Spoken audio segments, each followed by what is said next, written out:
Hi guys, just a quick video in Quest 3 before I finally pack it up and call it a day. So this is a good tip video and it's going to be my last in the Quest 3. So v85 has been pretty much a disaster for me to the point that I'm finished with the headset at this point. But there is a nice feature that has finally made it into the Quest 3. And that's being able to install APKs natively without messing around with any ADB or Sidequest or anything like that. You don't need a PC. This is a fresh factory reset Quest 3, and I've not done anything as yet. So without wasting any time here, let me just jump straight into this. I'm going to use the Aurora store. So I'm just going to go to the web browser and search for Aurora OSS and go to the Aurora OSS website. So let's get rid of that. I don't want the cookies.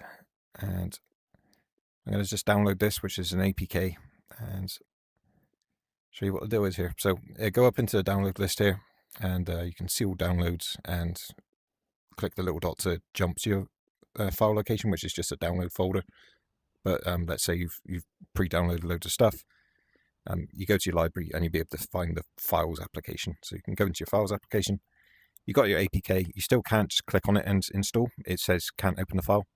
But if you go to the three dots, then you can go down to open with, and whether this is by accident or choice, you now see the package installer, which is just a normal Android package installer. So for the first time you do this, it's going to say obviously about installing unknown applications. You can just go to settings, allow from this source, which is the file manager. As soon as you toggle that, it should come up with this. But again, if you click it by accident, it just prompts you the next time you come to install an APK anyway. And yeah, just click install. So from a fresh factory reset to quick Google, I should have the Aurora store in a little moment.